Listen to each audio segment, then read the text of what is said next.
Krishna Krishna Hare Hare Hare Rama Hare Rama Hare Krishna Hare Krishna Krishna Krishna Hare Hare Hare Rama Hare Rama Rama Rama Hare Hare Hare Krishna Krishna Krishna Hare Hare Hare Rama Hare Rama Rama Hare Hare Hare Krishna Krishna Krishna Hare Hare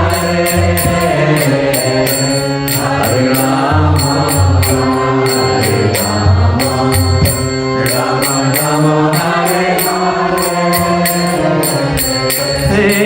Krishna Hare Krishna Krishna Krishna Hare Hare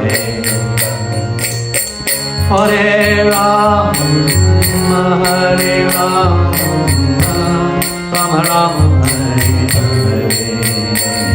Hare Hare Krishna Hare Krishna Krishna Krishna Hare Hare Hare Rama Hare Rama Hare Hare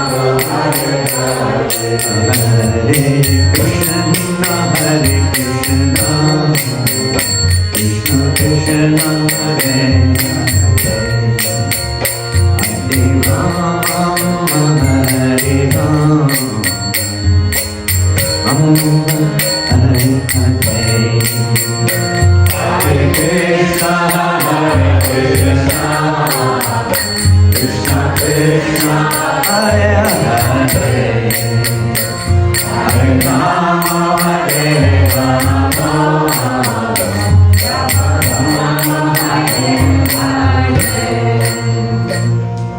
Prabhupada ki jai, Grantaraj Srimad Bhagavatam ki jai, Shri Gauritai ki jai, Shri Krishna Balaram ki jai, Shri Radha Govinda Madhava ki jai, Lord of Premanandi.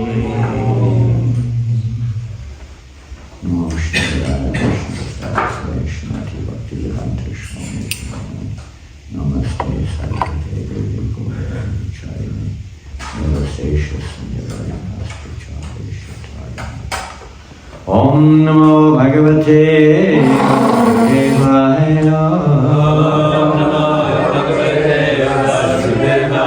Om Namo Bhagavate Vasudevaya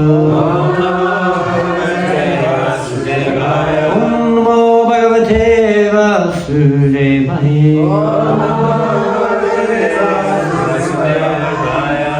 We are reading from the Srimad Bhagavatam, I believe, Canto 1, Chapter 3, text number 24, according to the page they've given me here. Is that correct? Yes, ma'am.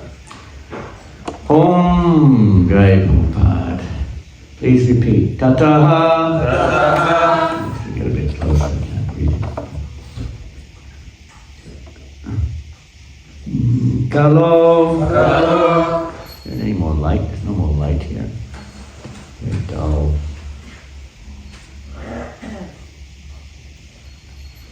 Thank you. Sampravite. Samohaya. Sura. Dvisham. Buddhaha. Namna. Anyana Sutaha. Ikateshu. Bhavishyati Tathakalo Sampravite Mohaya Suradvisham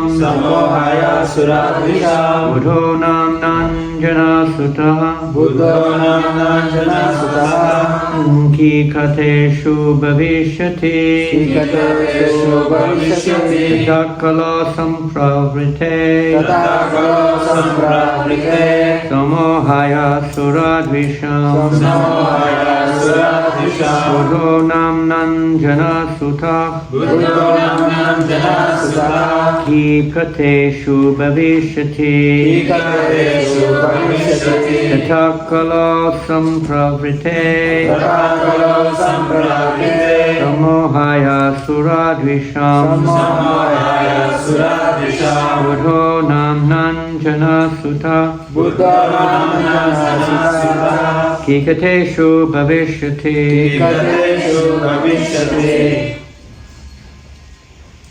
Tato kala sampravrite Sammohaya suradvisham Buddho namnam jana sutaha Kikateshu bhavishyati Tata kalo sampravite Sammohaya suradvisham Buddha namnam janah sutaha Kikateshu bhavishyati Tata kalo sampravite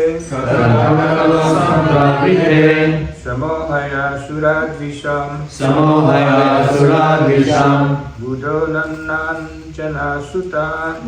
namnam jana sutta Kikateshu bhavishyati Ladies. Tatakalo sampravite Samohaya suradvisham Buddho namnam janah sutta Kikateshu bhavishyati Tatakalo sampravite Samohaya suradvisham Buddho namnam janah sutta Kikateshu bhavishyati Gurukul. Let me hear. Okay.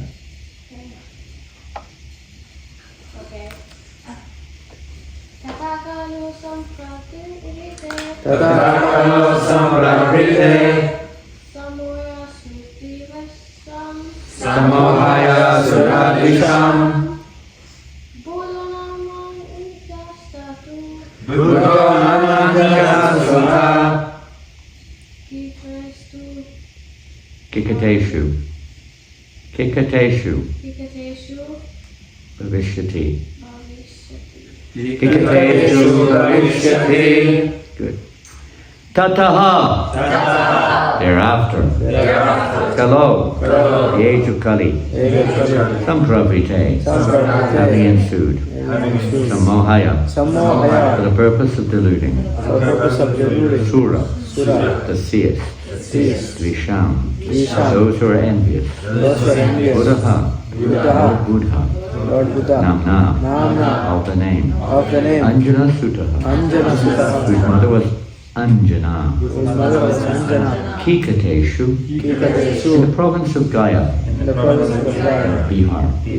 Bhavishyati. So take place. Translation and purport by Srila Prabhupada. And a continuation of the various incarnations of the Supreme Lord. So we all know Buddha, who of course has quite recently appeared. It's mentioned here, Buddho Namnanjana Sutaha, the son of Anjana, Buddha, Lord Buddha. Then in the beginning of Kali Yuga, the Lord will appear as Lord Buddha, the son of Anjana, in the province of Gaya, just for the purpose of deluding those who are envious of the faithful deist.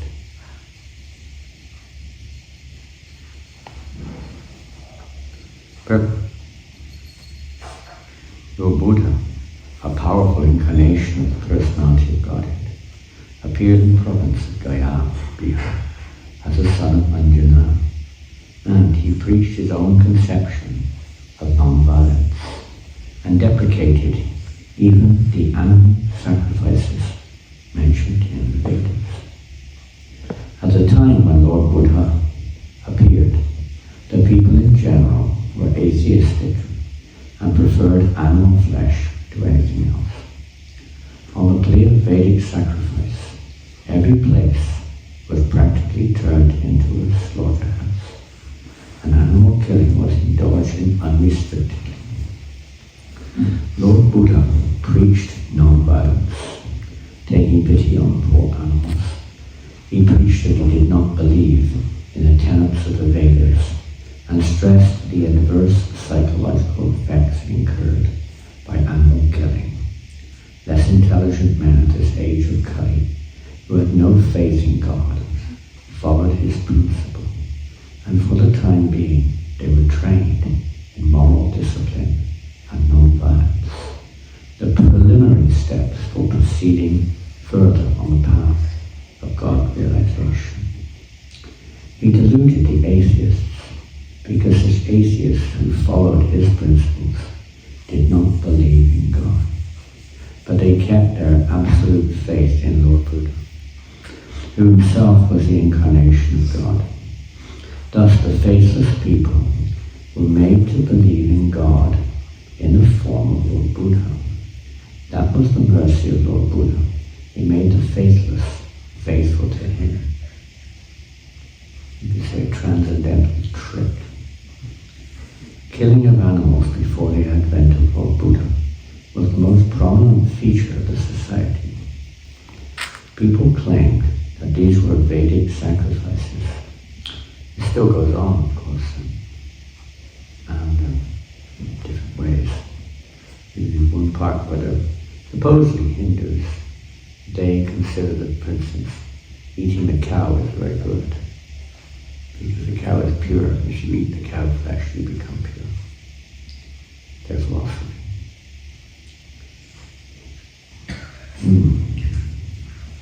When the Vedas are not accepted through the authorities of disciplic succession, the casual readers of the Vedas are misled by the flowery language of that system of knowledge. In the very beginning, Krishna says to Arjuna, the Vedas mainly deal with the three modes of nature. Rise above these to Arjuna, be transcendental to them.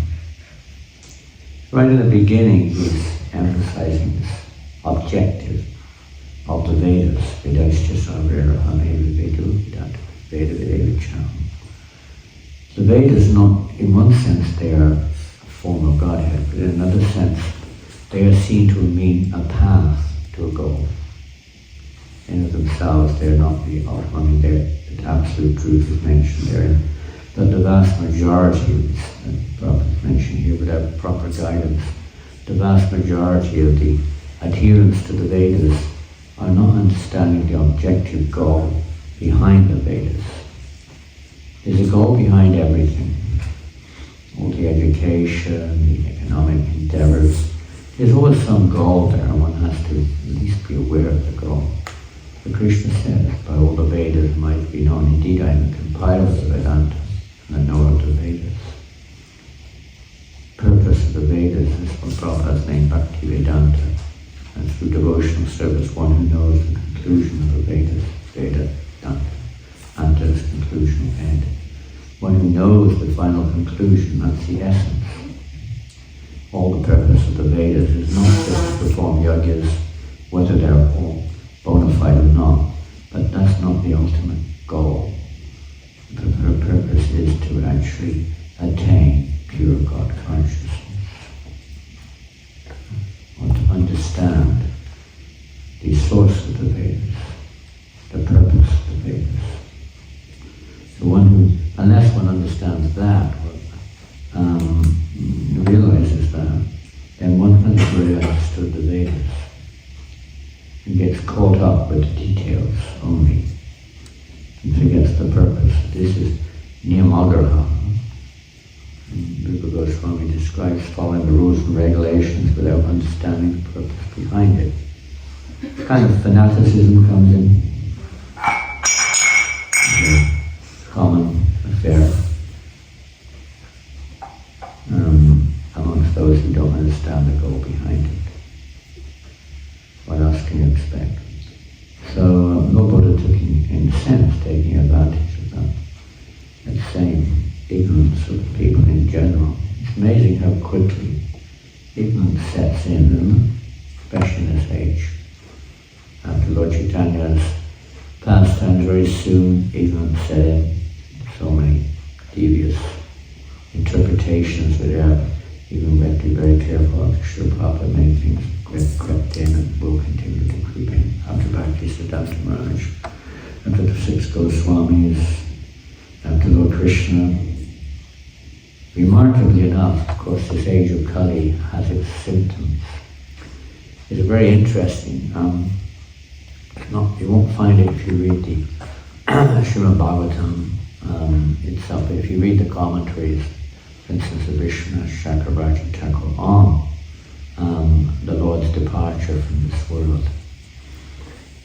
It's only briefly mentioned, not in depth for some reason, in the commentary on 10th Canto Bhagavatam.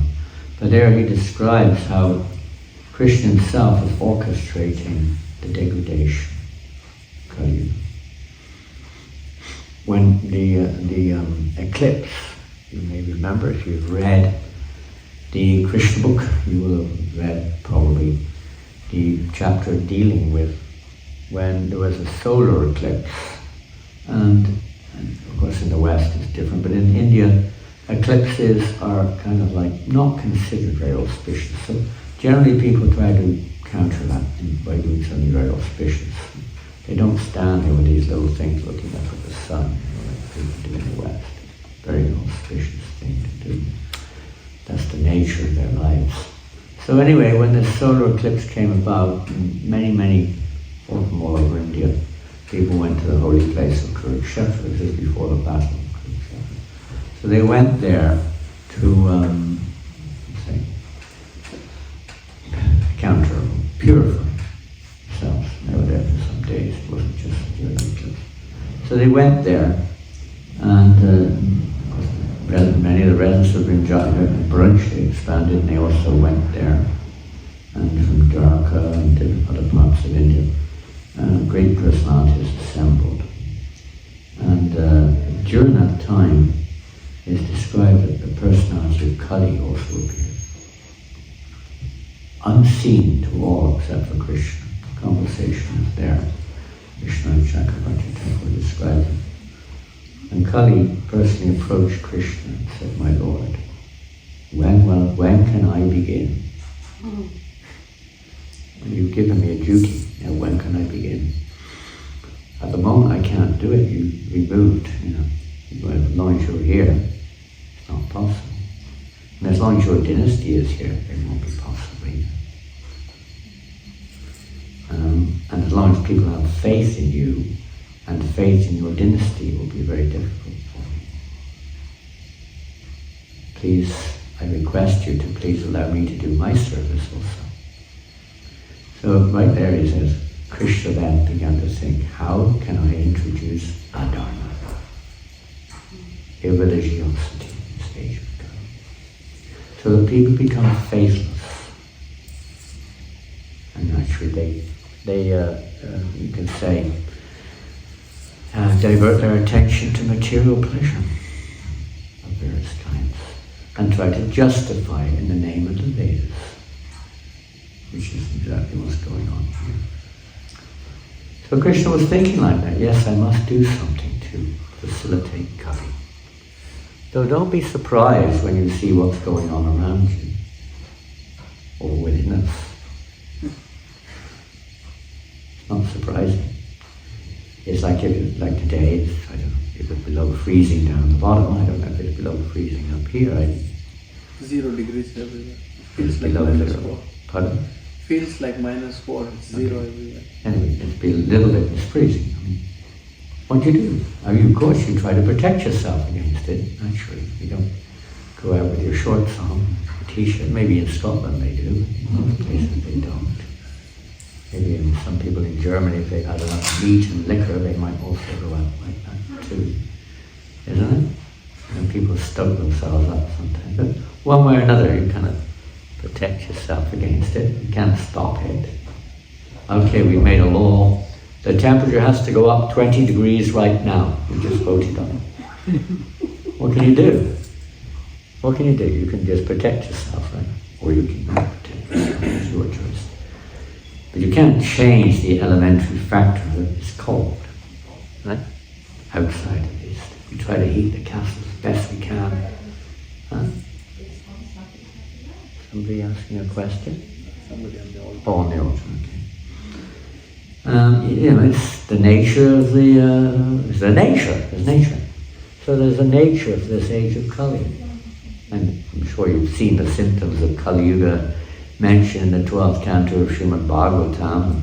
The general characteristics of Kali Yuga as far as externals are concerned are what is the age of what? Quarrel. Quarrel. Kali means quarrel. What else?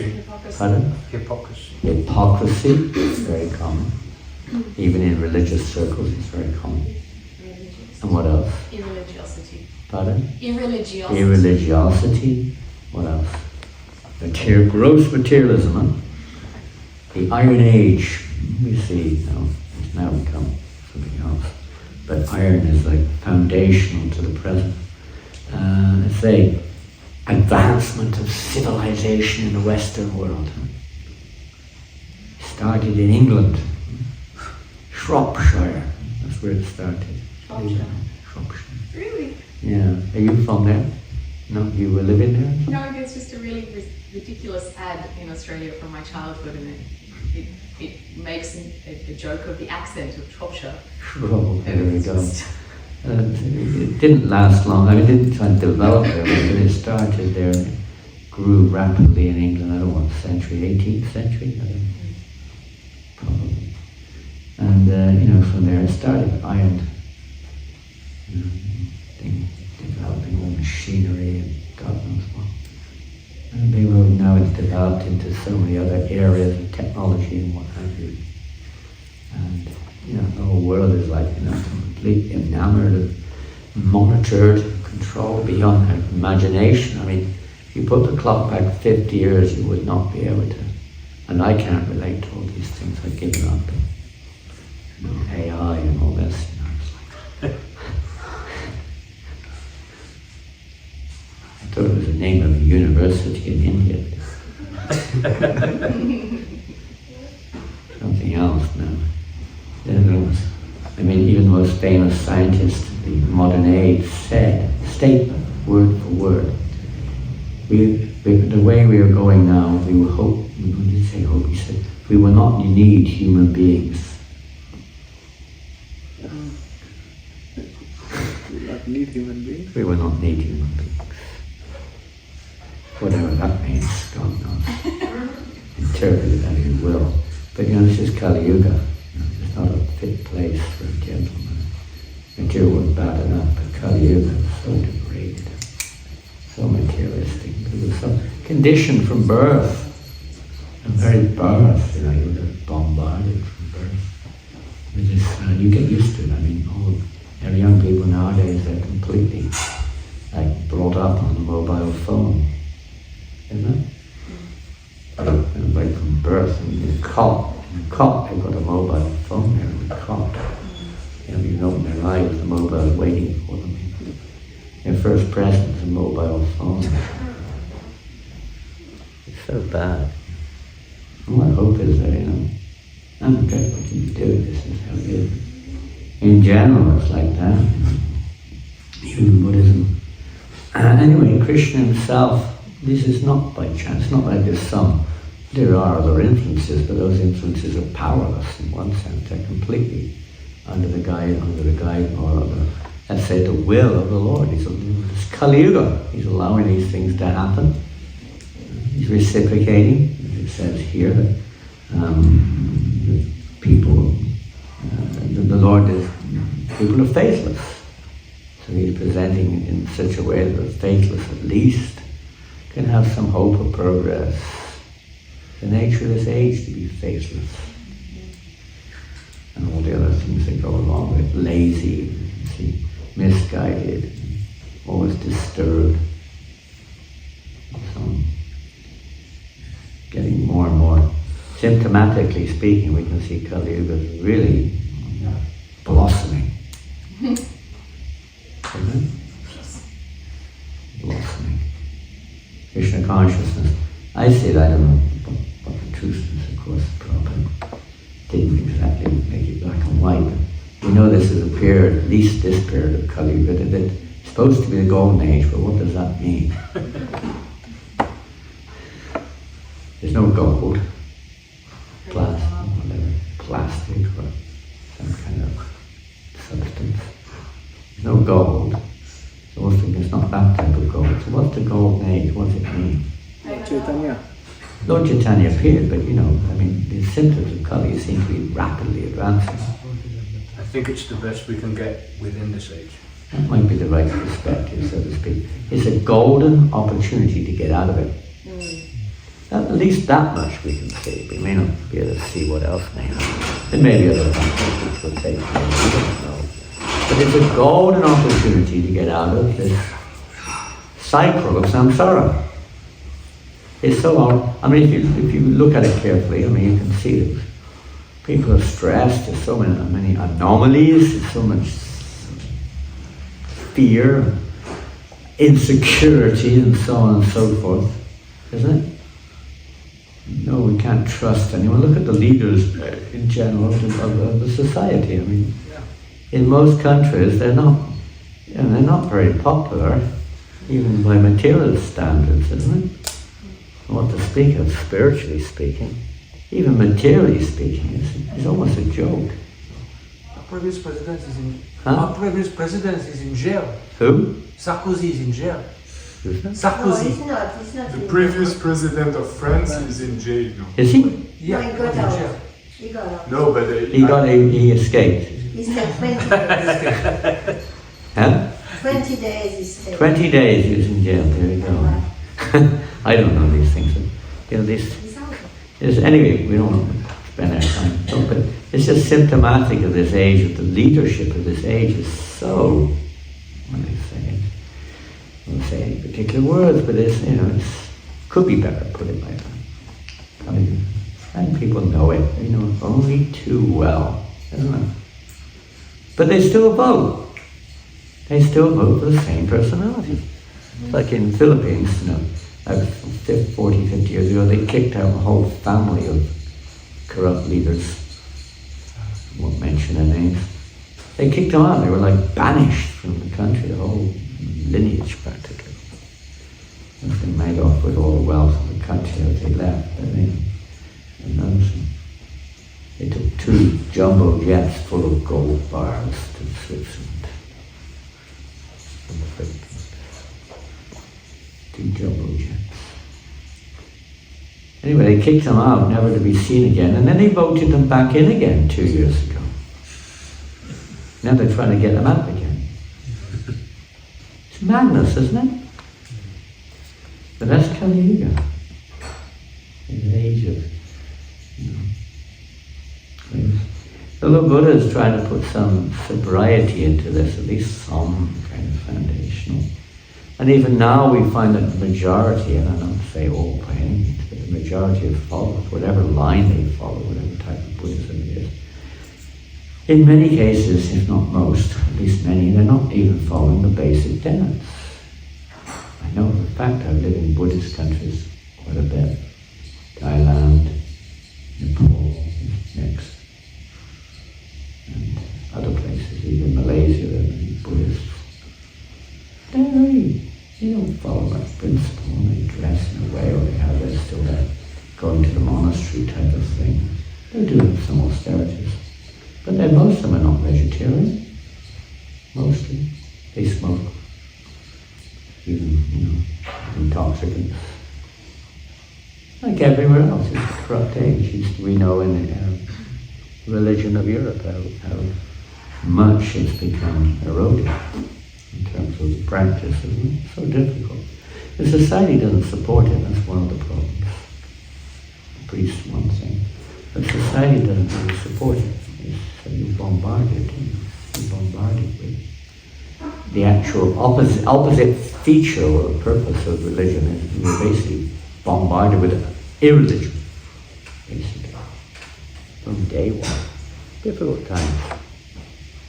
So anyway, it's there. When the Vedas are not accepted through the authoritative disciplic succession, casual readers of the Vedas are misled. They're misled. Because there's no, the same in most religions, there's no parampara. There's no protection of the cause. It's interpretations.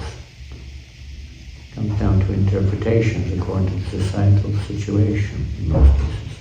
Changing according to our conditioning. So therefore the whole thing is lost. It's like a formula which is changed. You don't get the same result. In the Bhagavad Gita, a comment has been made on such foolish scholars.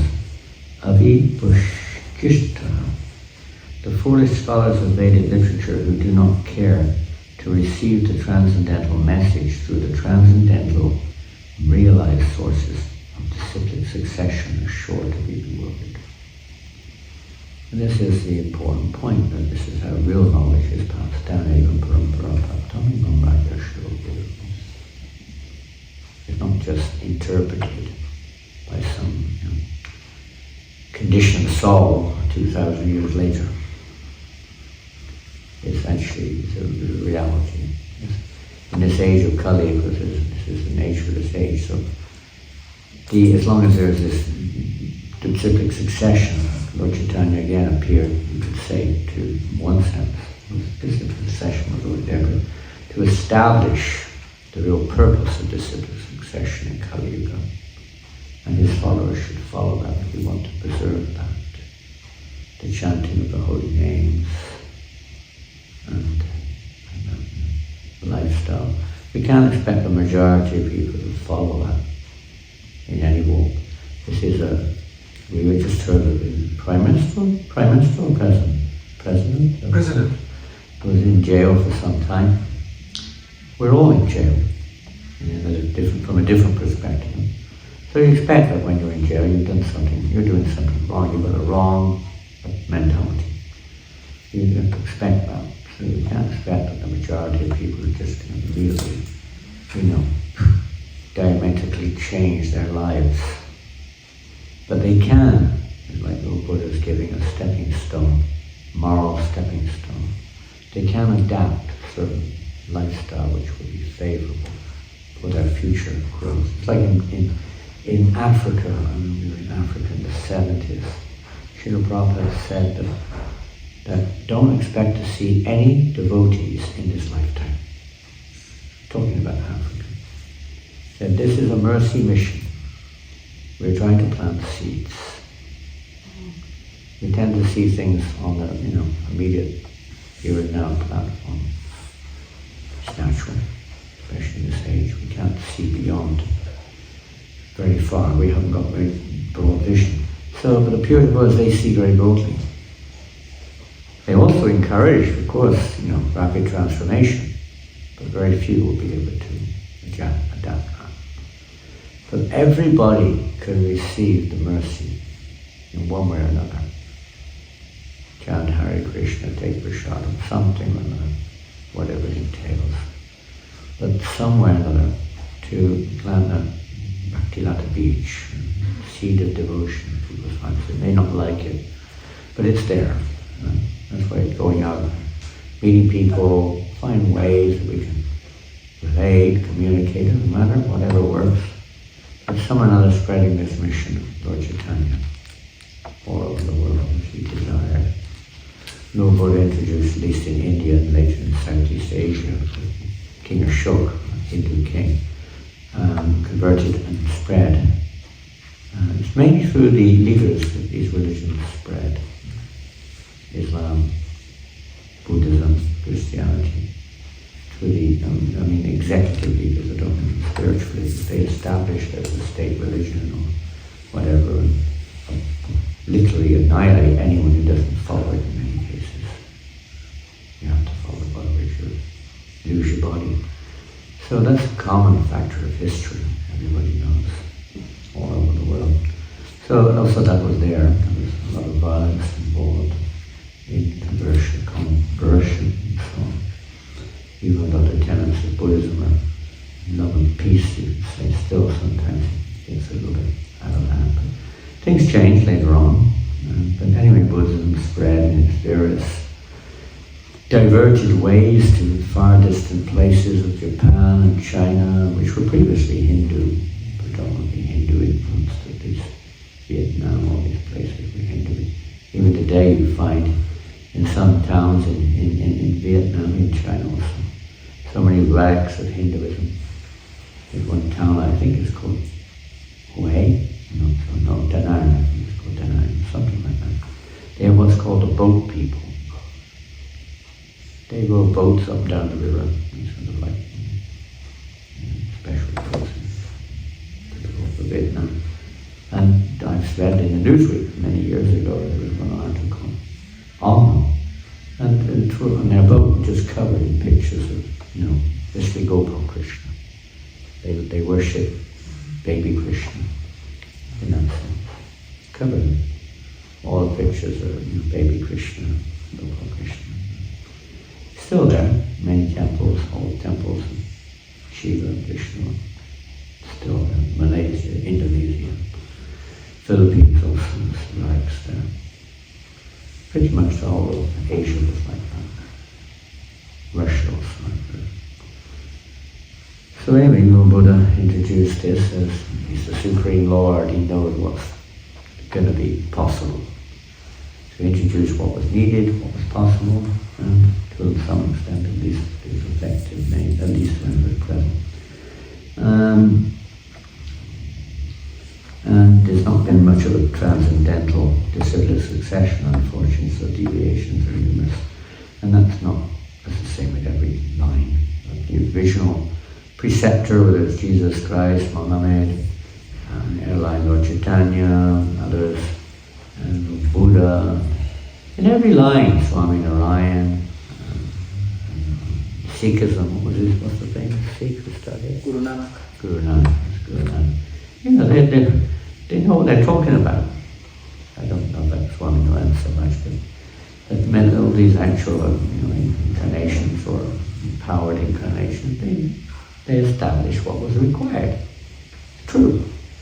But unfortunately, Kali Yuga can easily degenerate. Symptom of Kali Yuga degeneration. And that's what's happening here.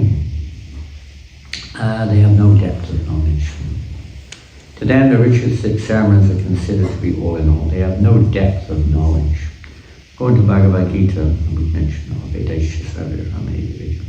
The whole system of the Vedas is to lead one gradually to the path of the Supreme Lord. Whatever it means. People are just paving these priests. It's a big step for most people. Engage in some direct or indirect connection, sacrifice for the pleasure of Lord Vishnu. The whole theme of Vedic literature is then to know the Supreme Lord, to know the individual soul, the cosmic situation, and the relation between all of these items. When the relation is known, the relative function begins. Well, we call that in terms of at least our practice, sambandhagyan, foundational knowledge. It's not realized knowledge. It's acceptance, as everyone does in the material world or in the spiritual path. Accept certain principles, you like it or don't, but we accept certain, paradigms of knowledge and lifestyle and so on.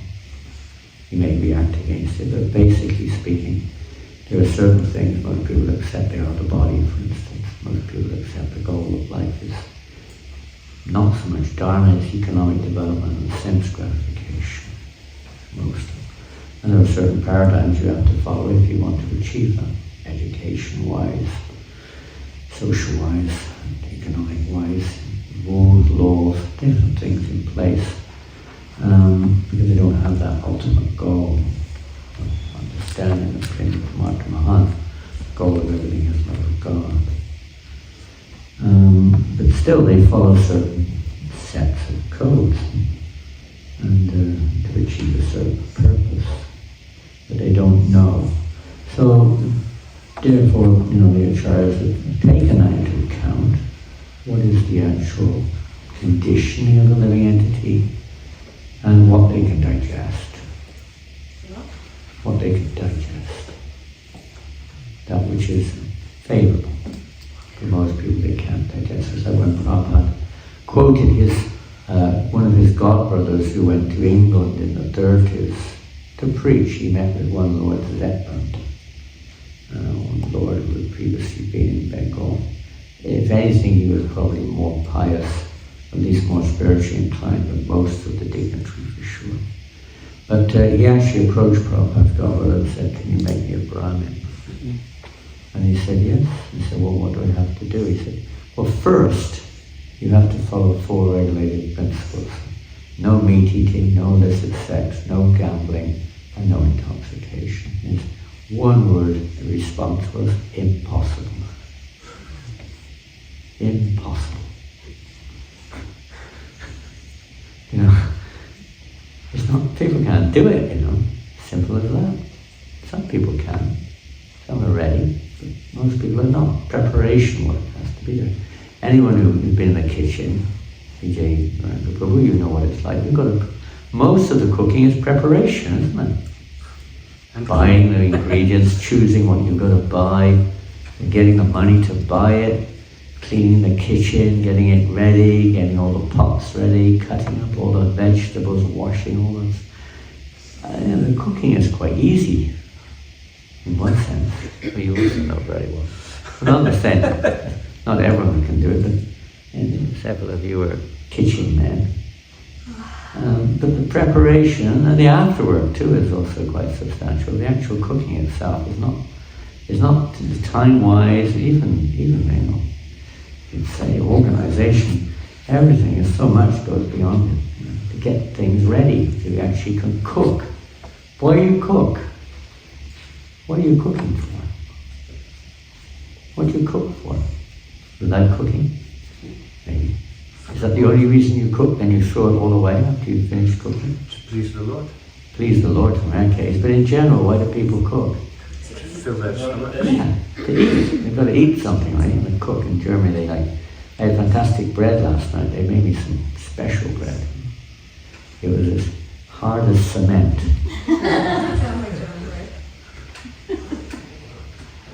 You couldn't break it with a hammer practically.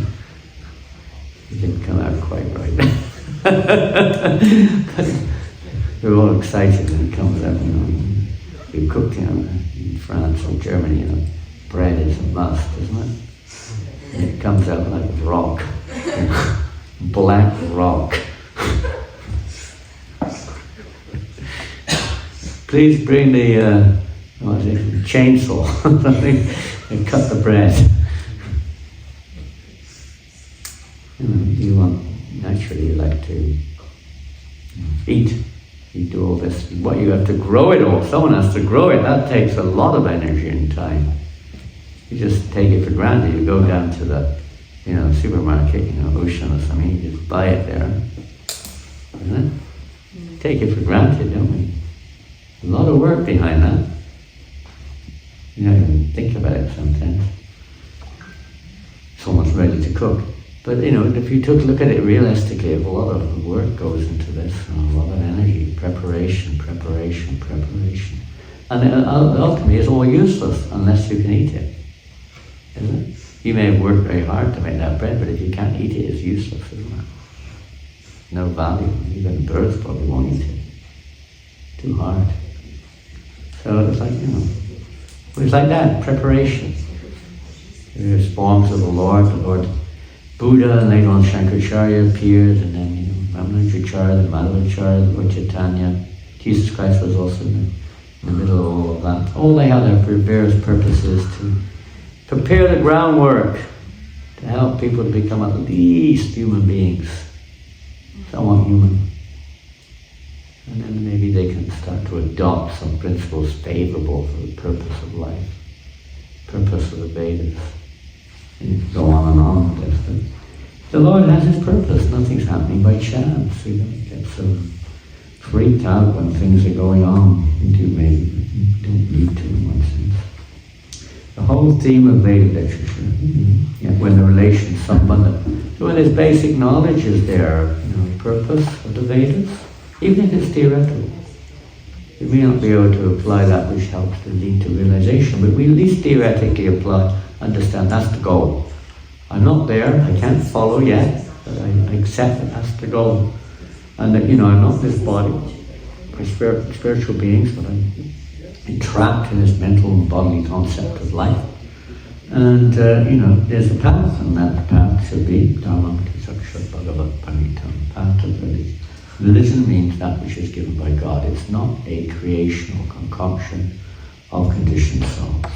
It's the direction of the Lord, and that will vary according to time, place, and circumstance. Very much so. According to the position of conditioned souls, the Lord will give that which is... It's like if you're a doctor, Dr. Gopaswami Prabhu, a patient comes in, they've all got different sicknesses. You don't give everyone the same medicine. You would analyze their situation and give the appropriate medicine or the appropriate lifestyle for their particular disease condition of life. Things like that. The pure devotees can see that, how much they can take. Sometimes the person's too sick, they can't take it. You've got to give them something else to build up their strength a little bit. It's not actually the medicine to cure the root problem. But they're too weak to take that medicine, so you've got to build them up in other areas. All kinds of different factors are taken into account. So what is favourable for one may not be, in England we have a saying, one man's meat is another man's poison. It's not the same. But the ultimate goal is the same, and the ultimate source is the same. But the details may vary. It's like if you're coming to New Mayapur and you happen to be living in Chateauroux, the direction is slightly different to someone who's living in Tours. In Chateauroux, you have to go west. If you're in Tours, you have to go east, right? If you tell someone in Chateauroux, oh, no problem, just go east. Because I live in Tours, therefore I go east. But they're not living in Tours, they're living in Chateauroux. So if you tell them that, they'll end up somewhere on the other side of France. Dijon or something. So, like that you have to know where you're at, and then the Lord gives the appropriate medicines. But that way but we have to take the right medicine, not the wrong one. That's why Prabhupada encouraged people of different religions, follow your religion properly. He didn't say give it up. This is not a movement of conversion, it's a movement of adherence to the Lord's direction, whatever it may be. It's with our movement for the whole world to understand. But if we don't understand basic sambandha, and we just fight over the rituals, which is what goes on, in false identifications, false faith or shallow faith, then you get problems all over the world. This is going on. You don't understand the goal. And neither are there acharyas to clarify that. There's no paramparata. And no understanding of sambandha is lost. One time the leader of the major religion of the world, practically speaking, he was in Mexico. And one of the devotee asked him these questions. And one poverty-stricken young person said, why is there so much misery in the world? His answer was, this is the work. This we do not know. It must be the work of the devil. I saw the same thing in Christchurch. I was there a few days after the big earthquake. And the leader of the big church, with all the church people there, it was really interesting to see how shallow their understanding was. This is not anything to do with God, this is the work of the devil. Leader of the whole Southeast Asian church. They don't have any understanding of their responsibility, no basic sambandha there. As if there's a competitor to God. He's one without a second. There's no competitor. There's free will, and we choose free will to be opposed to the will of the Lord. That's our choice. And the Lord facilitates that free will. It's not that there's another person who's kind of like fighting with God over proprietorship of jivas. It's not like that. the jiva has animosity towards the will of the Lord provides the facility for you, like a prison provided for the criminals. Like that. Reform is supposed to be a reform center, not just an accommodation place. Meant to be, but if we did the reform is the religious principles which the Lord has given us. But we don't follow that, you have to stay in the prison. Sorry about that. Even if you call yourself pious or whatever it may be. The whole theme in Vedic literature is when the relation is known, unfortunately, unauthorized scholars of the Vedas become captivated by the purificatory ceremonies only, and natural progress is thereby checked. They don't do that practically, they theoretically do, but they don't follow it properly. No one can do that in Kali Yuga. The proper purificatory activities are completely safe, covered, both by the quality of the performer, the ingredients of the performance, the environmental situation, the participants, the incapacity to actually properly perform them. So many factors are there. So in Kali Yuga, particularly, you find the Bhagavatam, there's this famous verse which we love to quote of Shukracharya, Mantas Chigum, Yahakalara Vastutaha. How that, to my Lord, there's no fault whatsoever, he said, if you remember, anyone remembers you, even if there is fault in the performance of all the various rites and rituals. The time is wrong, the place is wrong, the direction is wrong, the priest is wrong, the mantras is wrong, the paraphernalia is wrong. Everyone's wrong. Nonetheless, Anusankatinim Tava. If your holy name is chanted and becomes Nishchidram, purified. There's no other religious principle in this age, practically, other than Kali Kaler, this age of Kali,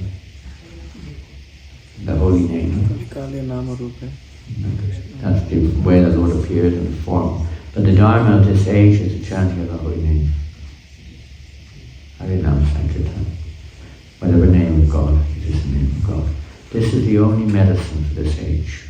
Everything else, if it helps, fine, so be it. But the purpose, Prabhupada said, all the facilities, everything we do practically, cooking, the cleaning, the temples, the worship of the day, they can't be in themselves, they are limbs of devotion. But the effectivity it's very hard to do these things in Kali Yuga. Therefore, the Lord has appeared in his Namarupa, in the form of the holy name. You say, what did he come? He came as Buddha, did something. He comes as Kalki and finishes it all off.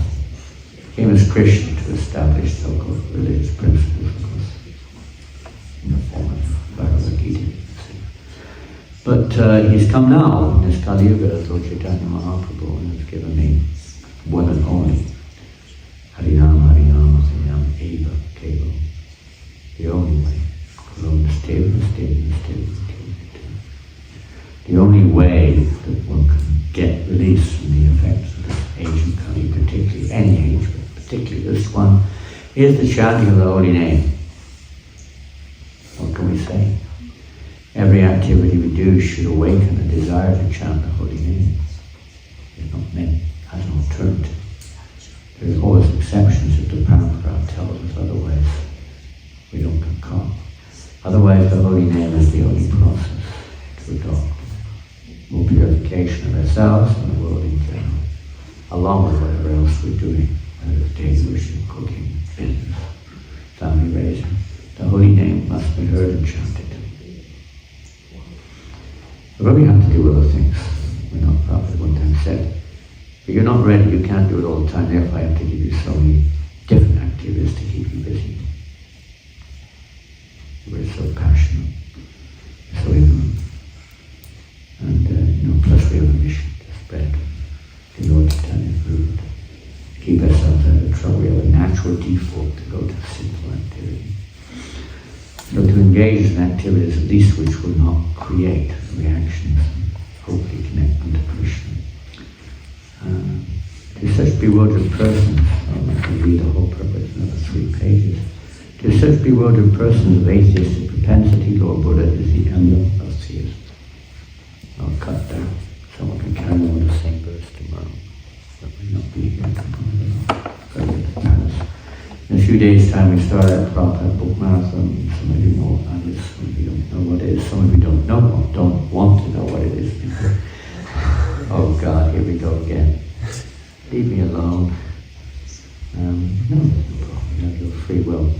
But it is nice to be a part of a yoga, this Sankirtan yoga. There will be daily Harinam going on, by the way, through in Paris, at least throughout the whole marathon. I'm going to stop. Not everything stops, we just try to distribute more. Ultimate knowledge, mainly Sambandhagyan. It's knowledge which people don't have. Srila Prabhupada has given everything in his books, but particularly the only thing people might be able to understand is the Sambandhagyan, the basic knowledge of the body, reincarnation. There is a supreme controller, some I know they can understand, but something. Basic stuff, morality, basic Sambandhagyan. Oh, they probably can't follow any Abhidaya or the practical application of that knowledge much. At least to get somebody getting to their spiritual life. Lord Chaitanya made even a shortcut method, just chant, don't worry about that, just chant Hare Krishna. And to start, get the ball rolling. So, in different ways we can all participate in the yoga. We did it, Prabhupada liked it. Prabhupada established it. He probably didn't establish it, but he encouraged it during his time. And it was like, in December was like a month. Pretty much everybody just focused on achieving the purpose, the goal. The goal of our movement is spread the holy name and the knowledge which allows people to, let's say, understand the higher purposes of life of themselves. We'll do a little bit. We can't do much, but we'll try a little bit. This Kali-yuga. Very small, comparatively speaking. We do adequate. And Lord Chaitanya will reciprocate. Hare Krishna. And we don't know. We don't. All the time we're leaving tomorrow morning from Paris. And others will be leaving. Coming to join us, I think. Shantama is coming to join us next week sometime. And Hare Krishna, you can also, if you want, you can also take some books. You can just free for all. The book is never locked, so that means you can help yourself and it's never locked. Upstairs. No. Haven't seen it locked for months on end. You can help yourself from the reception desk, that's never locked either. It's freely available. That's not how it should be, by the way. We should organize it. That's the way it is. So I want to organize, that will be nice. But otherwise, books are there wherever you go. The future is that many people are in different lifestyles distributing this knowledge in their own worlds. Not that there's just a few people going out on the street fighting in the freezing cold weather, getting hit, punched, kicked, spat at, whatever sometimes people do. Don't get put off, it doesn't happen very often. But it is austere. But it will be devoted in their homes, in their lifestyles, whatever they have, Prabhupada's books and whatever form of distribution of the knowledge it may be, and they'll share that with others. On the planes, in the homes, in the offices, in the parks, wherever you go. You meet somebody, give them the knowledge, give them the knowledge, give them the book. That's everything. Everyone can do that. Everyone can do that. With us today is one devotee who does that. I won't mention their name, they want to be anonymous. But they distribute hundreds of books in tours, in parks, to students and various things. Hundreds. Others when they go shopping. Whatever way, do what you can. Distribute this knowledge. Please, Prabhupada was very pleased when he heard about it. We're not doing it for ourselves only, or for someone else. We're doing it to please the Prabhupada. They're very happy when they hear that 10,000 books are distributed. That's their purpose. They don't come here to themselves. They come here to share the knowledge. Srila Prabhupada ki jai. Contraction, we need your blessings to help us. Hare Krishna. Jai.